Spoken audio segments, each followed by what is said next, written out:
Olá, amigos. Estamos iniciando mais um programa O Viver é Cristo. E hoje o Senhor preparou uma mensagem para você. Uma mensagem de amor, uma mensagem de reconciliação. Por isso, fique atento. Ouça esta mensagem, faça uma análise e veja que o único recurso que nós temos nesta vida é o Senhor Jesus Cristo. Fica conosco, são meia hora de programa. Fica conosco. Obrigado.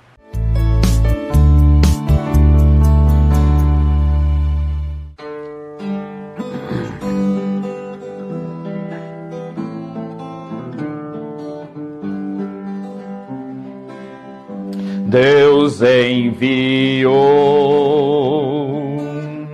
seu Filho amado para morrer em meu lugar. Na cruz morreu por meus pecados, mas o sepulcro vazio está, porque ele vive. Dou glória a Deus, pois, porque ele vive. Temor não há, porque ele vive. Mas eu bem sei, que a minha vida está nas mãos de meu Jesus, que vivo está. E quando enfim chegar a hora em que a morte enfrentarei, sem medo então terei vitória, irei à glória ao meu Jesus, que vivo está, porque ele vive. Posso crer no amanhã, porque ele vive. Temor não há, mas eu bem sei, que a minha vida está nas mãos de meu Jesus, que vivo está, porque ele vive. Posso crer no amanhã, porque ele vive. Temor não há, mas eu bem sei, que a minha vida está nas mãos de meu Jesus, que vivo está. Se tem uma coisa maravilhosa, é ter esperança que temos um Deus vivo. E um dia nós estaremos gozando, compartilhando, junto com Ele, em vida, nos céus eternamente. Amém?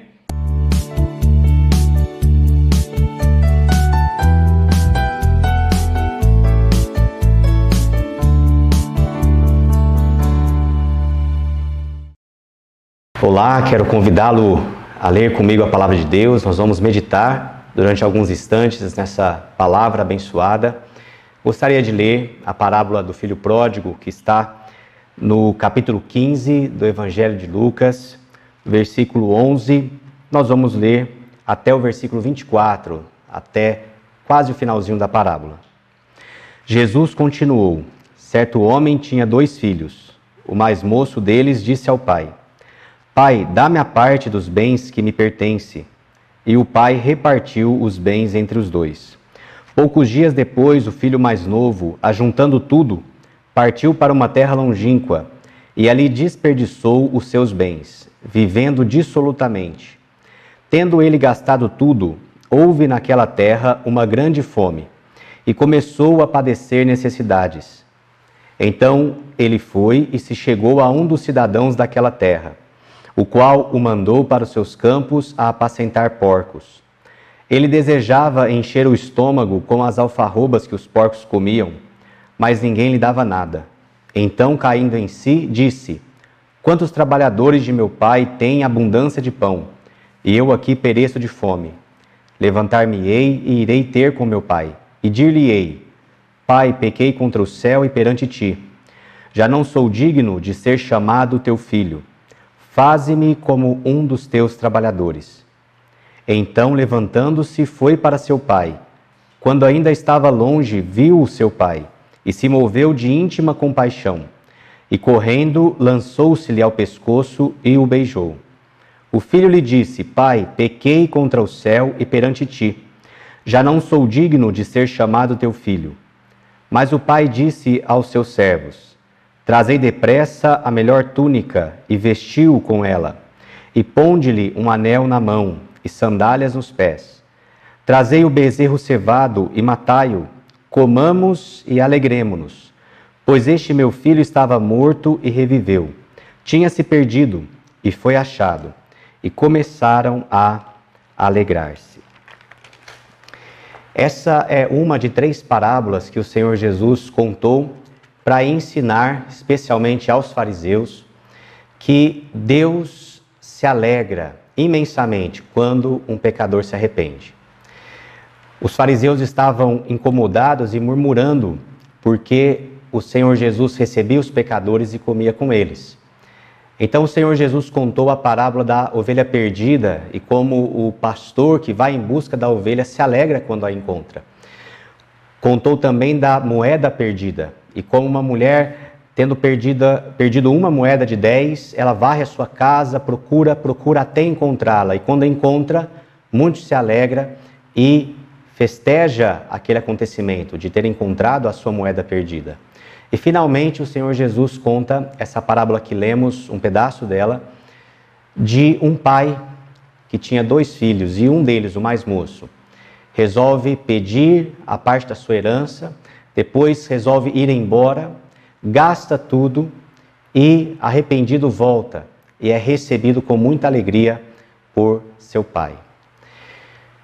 A lição central, então, dessa parábola é certamente essa: Deus se alegra quando um pecador se arrepende.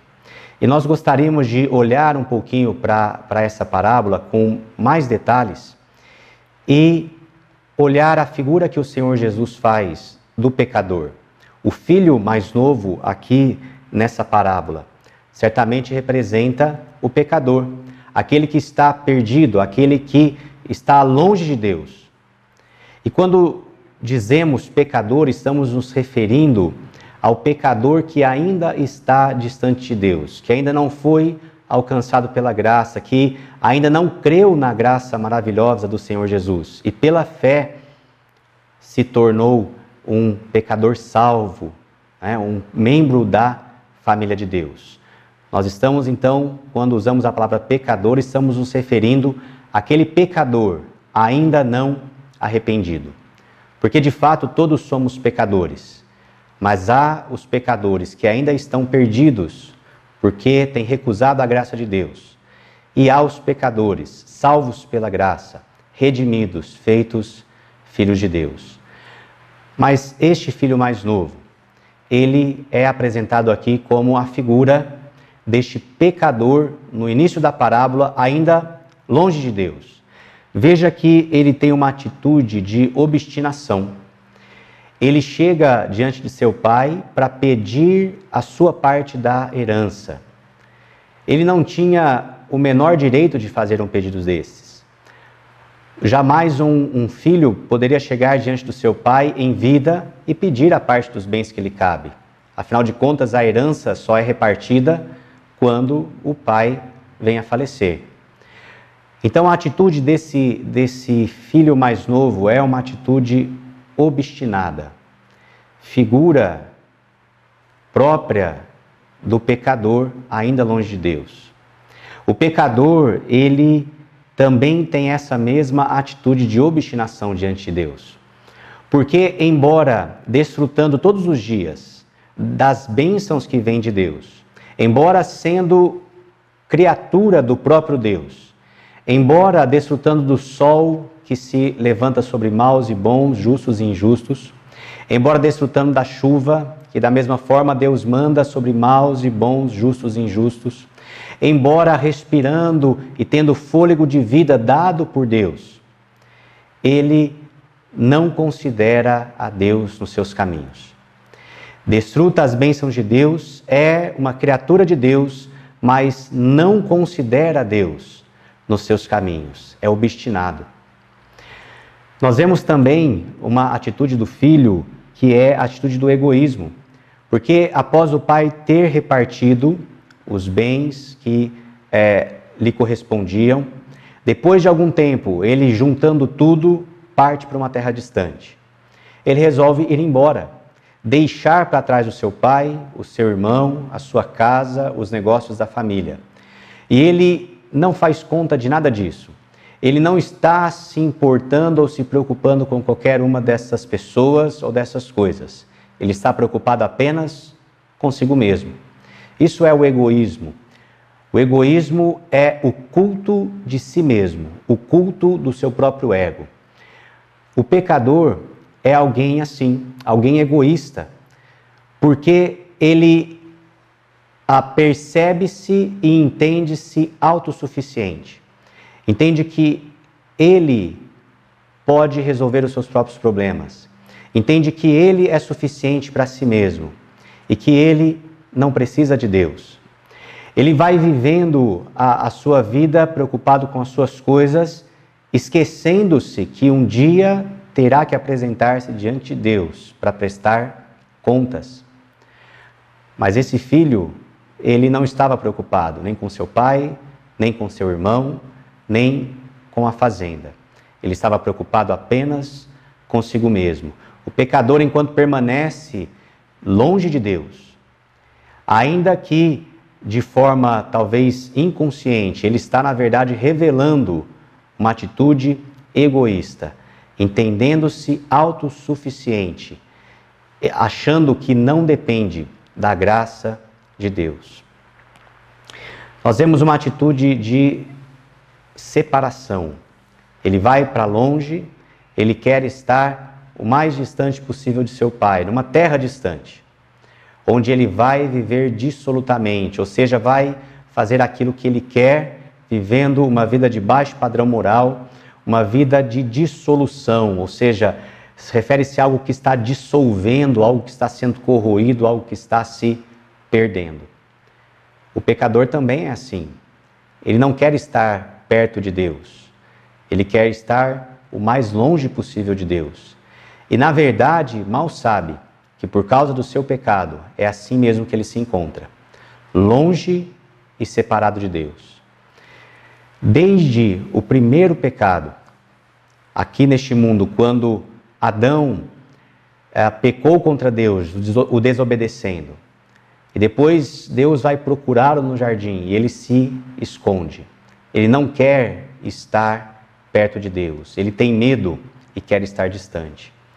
E esse filho faz isso, ele vai para longe, para uma terra distante e passa a viver uma vida dissoluta, vivendo apenas para satisfazer os seus próprios prazeres. O pecador, ele quer viver uma vida longe de Deus. Mal sabe ele que por causa do seu pecado, de fato, ele está totalmente separado de Deus.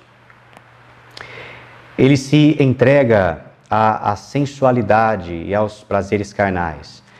Mas nós não lemos aqui, mas mais adiante na parábola, o filho mais velho, o irmão mais velho desse jovem irá denunciar que ele, o seu irmão mais novo, gastou todo o seu dinheiro com meretrizes, com prostitutas.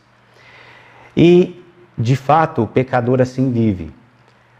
Alguns de forma mais escancarada, outros de forma mais acobertada, mas o pecador que ainda está diante de Deus, ele vive preso pelo pecado, escravizado pelo pecado. E muitas vezes, vivendo na sensualidade, mal percebe que está escravizado por ela, não consegue se libertar. Se por acaso começa a sentir e a padecer os efeitos do seu pecado, tenta se libertar e encontra tremenda dificuldade. Porque, como diz o próprio Senhor Jesus Cristo, todo aquele que pratica pecado é escravo do pecado. Esse jovem tanto era escravo que dissipou todos os seus bens. Certamente não era esse os seus planos, mas vivendo uma vida dissoluta, vivendo escravizado pelo pecado, todos os seus bens se dissiparam. Assim como o pecador, ainda longe de Deus, que dissipa as suas forças, dissipa as suas energias, dissipa muitas vezes os seus bens, dissipa a sua saúde, porque vive escravizado pelo pecado. Nós encontramos também esse jovem num contexto de humilhação. Depois de gastar todos os seus bens, vem uma crise sobre aquela terra e ele começa a padecer necessidades. Ele procura algum trabalho e encontra o trabalho de apacentar porcos. Lembre-se que o Senhor Jesus está contando essa parábola a judeus e para eles era algo abominável ter que cuidar de porcos. Mas é isso que ele encontra, humilhação. Ele padece fome, ele quer alimentar-se da comida que os porcos comiam, mas ele sofre ainda uma mais dura humilhação, porque nem mesmo isso ele recebia. Queria alimentar-se da comida que os porcos comiam, mas ninguém lhe dava nada. E assim vive o pecador. Ele quer viver alheio a Deus, distante de Deus, sem considerar a Deus. Ele entende ser autossuficiente, independente de Deus e da sua graça. Ele vive uma vida dissoluta, sem perceber que está escravizado pelo pecado. E de repente ele começa a padecer os efeitos e colher os frutos do seu próprio pecado. Humilhação, destruição, fome, miséria, ou seja, uma vida de humilhação por causa das consequências da sua vida de pecado. Graças a Deus, essa história não termina assim. Ela mostra esse quadro triste do pecador longe de Deus, colhendo os frutos do seu próprio pecado, separado de Deus, humilhado, padecendo uma destruição espiritual. Mas, em algum momento, esse jovem cai em si. E ele reconhece o erro que havia cometido. De repente ele cai em si e diz: quantos trabalhadores de meu pai têm pão em abundância? Eu aqui estou morrendo de fome. Ele reconhece o seu estado, reconhece que ele não deveria estar naquele estado, mas ele se encontra no estado de humilhação. Não só reconhece o seu estado de pecado, mas ele resolve fazer algo diante dessa situação. Ele resolve voltar para a casa do seu pai. Ele disse: levantar-me-ei, irei ter com meu pai, e vou lhe dizer: Pai, pequei contra o céu diante de ti. Ele tem uma atitude de resolução e ao mesmo tempo uma atitude de arrependimento. Ele intenta dizer ao seu pai: já não sou digno de ser chamado teu filho. Palavras de alguém que reconhece o seu erro, reconhece o seu pecado e está profundamente arrependido. Ele não só resolve fazer essas coisas, mas faz. Ele se levanta, vai em direção à casa do pai, ele volta e agora nessa atitude de regresso, ele se acha diante do seu pai. Na verdade, o seu pai o avista ainda ao longe, enquanto ele estava voltando para a casa do pai. E o seu pai também vai em sua direção, o abraça, o beija, e ele então faz aquilo que havia proposto. Ele diz ao pai que havia pecado contra os céus, havia pecado contra o seu pai, e ele vai continuar o seu discurso, mas o pai, que está imensamente alegre em recebê-lo, manda aos servos que tragam roupas novas, afinal as do seu filho estavam maltrapilhas. Ele manda trazer sandálias para colocar nos seus pés descalços, e ele manda trazer o anel, o símbolo de comunhão da família, atestando que de fato aquele era o seu filho, um filho amado. E aqui nós vemos a graça de Deus. Quando nós nos deparamos com essa cena, nós ficamos um tanto confusos, porque afinal de contas esse filho não merecia nada disso. Ele merecia continuar longe, ele merecia continuar distante, ele merecia continuar pagando pelos erros do seu pecado.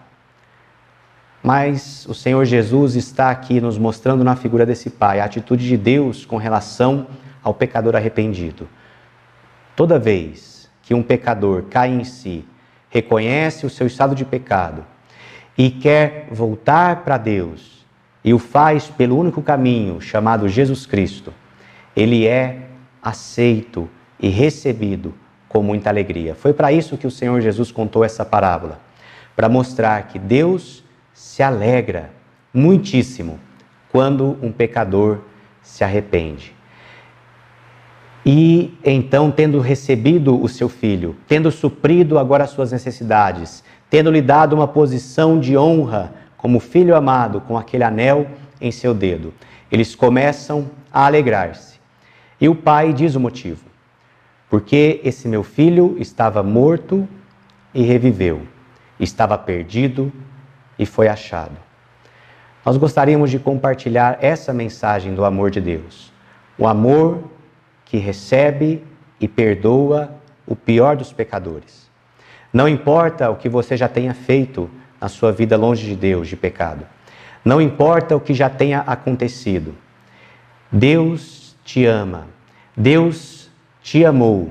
E Ele deu o seu próprio Filho, Jesus Cristo, para morrer por você ali na cruz do Calvário. E Ele espera agora que você, arrependido dos seus pecados, venha até Ele, crendo em Jesus Cristo como seu Salvador. Certamente você será perdoado, liberto, receberá novas vestes, terá suas necessidades supridas e será recebido com uma posição de honra dentro da família de Deus. Que Deus te abençoe e você possa, de fato, crer em Jesus Cristo como seu Senhor e Salvador. Haverá festas nos céus por mais um pecador que se arrepende. Amém.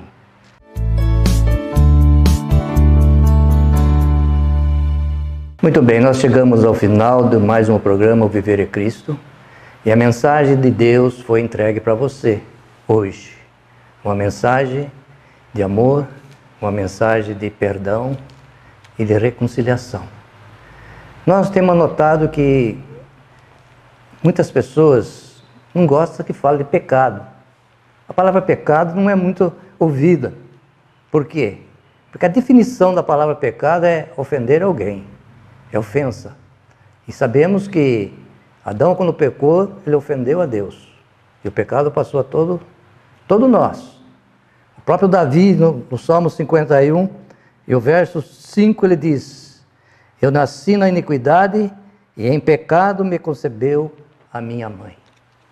Então o pecado passou a todos, nós somos pecadores. Mas Deus, Ele é misericordioso e Ele perdoa os nossos pecados. Antes de eu chamar o nosso irmão Flávio para vir orar por você e por nós, aí o telefone que aparece aí na sua telinha da televisão, esse zap, adiciona ele e manda uma mensagem para nós, pedindo a oração e contando dos seus problemas e colocando o seu nome, o nome do membro da sua família, para que nós possamos levar até o altar de Deus. E os nossos irmãos, o grupo de oração, todos juntos, nós vamos orar a Deus a teu favor, a teu benefício. E eu quero mais uma vez dizer que Deus tem respondido às nossas orações, porque muitos que mandaram pedir na oração, que estavam em desespero, estavam desempregados, estavam doentes, e depois de um tempinho, eles mandam uma mensagem agradecendo a Deus, porque Deus ouviu as nossas orações e resolveu o problema deles. Fica conosco que nós vamos continuar aqui em oração por você, tá bom?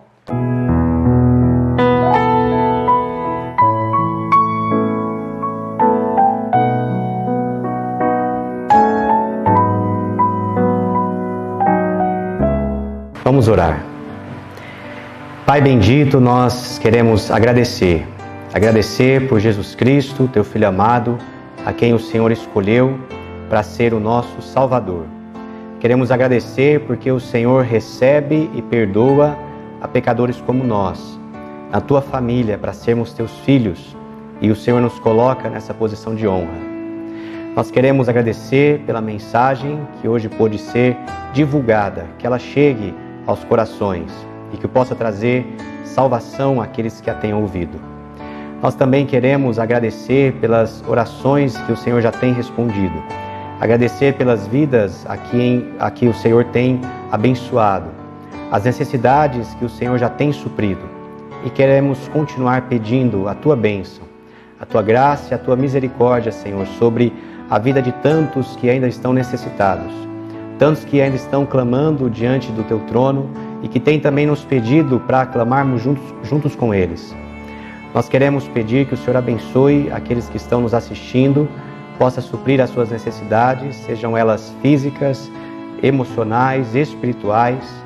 Ó Deus, que cada um receba da tua graça, do teu amor e das tuas ricas bênçãos sobre as suas vidas. Pedimos que nestes tempos de dificuldades que muitos têm passado, que possam ser abençoados com a tua paz, que a tua paz, que excede todo o entendimento, possa guardar, ó Deus, os corações, possa guardar essas vidas, possa trazer consolo, tranquilidade, para que possam suportar, ó Deus, as aflições desse tempo presentes, confiados no Senhor. Nós agradecemos porque podemos encontrar no Senhor conforto e segurança. Damos-te graças por mais esse programa, em nome do Senhor Jesus. Amém.